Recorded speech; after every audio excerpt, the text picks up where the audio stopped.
There's way more to the parable of the prodigal son than your evangelical Sunday school teacher taught you. Hi, I'm Jeremy. I'm a deep skeptic, also a pastor. So I was taught that this parable was about backsliders.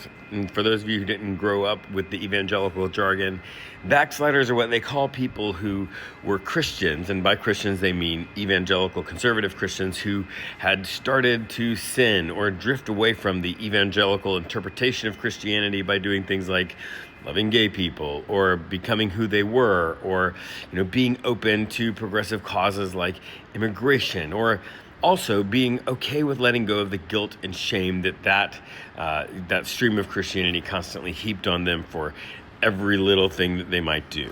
Like they would say that backsliders are lukewarm and would be spewed out of Jesus's mouth. But even the title of this parable is really misleading. Titles are not original to the text, and so people calling it the parable of the prodigal son is actually misleading because there's two sons, and the two sons have different problems.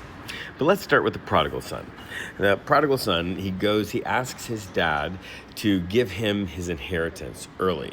Now, he is the second-born son, so he would get less than his older brother.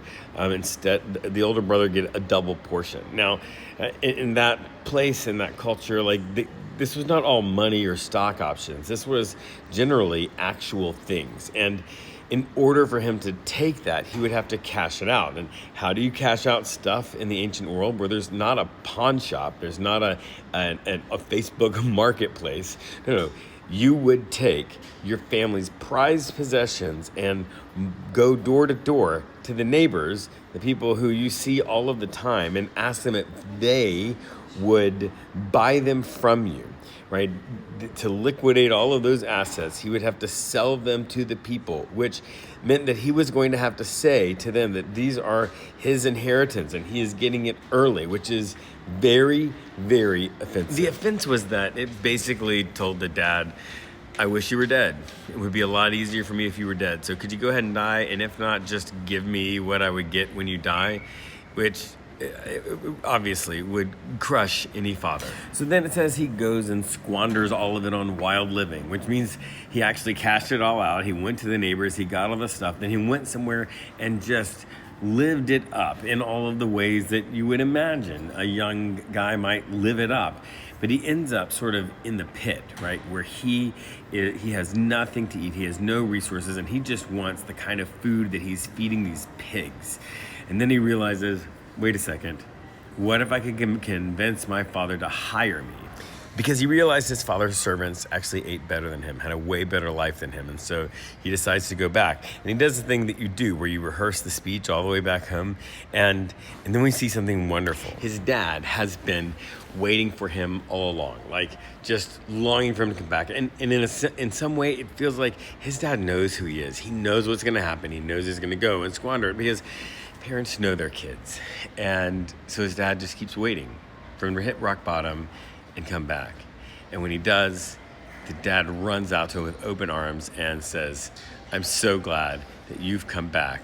He tries to do the speech, but the dad's like, no, don't do the speech. They're going to have a party, like a massive party, a party where they're going to have enough meat to feed people, a family for an entire year, like that level of party. And then I told you this is the parable of the two brothers. The other brother stayed home. He's the responsible one. He's the one taking care of the family business. He's the one that's going to inherit the family business and actually inherit all the responsibilities that the family business requires and the sort of head of the household in that culture requires, which is massive. That son is working out in the field, as he does, and starts to hear what's going on and gets mad. He gets mad because, he's stayed. He's been faithful. He's done all the work, and he doesn't get a big party. And he tells his dad that. And I love the way his dad responds. His dad's like, chill. Your brother, who could have died, who could have been dead, is actually come back. He is alive. And we're going to have a party for that. That's worth a party. And then he's like, bruh, you have everything that I own. Right? He reminds him that his brother cashed out. His brother's got nothing. And if you've got everything I own, you're going to be fine. Really. What the dad does is he meets the needs of both of the sons without shaming either one. Right? He loves them for who they are. He knows the faults they have. He's not surprised when the younger son spends it all and comes back. He's also not surprised that the older son, who works really hard, feels like he's been cheated. He knows his sons. And when they come at him with the worst parts of who they are, he responds with love and not guilt and not shame. So this is where the evangelicals who taught me this story got it wrong from the beginning. They used it as a way to help us feel guilty and feel shame and not be a prodigal son and not have to come back to God, or to say, no, you are a horrible person. You are deeply sinful and God loves you and you can come back to him. So they used it to sort of increase the shame, when the story is saying, no, God doesn't shame you. God knows who you are and God loves you everywhere you are, in each state that you are, and when you are ready to engage with God. However you are ready to engage with God, God will say, yeah, let's do that. And if you get pissed at God and you're like, God, why is this happening? God's gonna be like, well, look, here's the deal, right? And getting pissed at God and laying it out on the line is not gonna opt you out of spirituality or connection with God, because that's not how it works. So in regards to spirituality, the parable of the prodigal son, or the parable of the two brothers, says it doesn't matter which brother you are. It doesn't matter where your life is.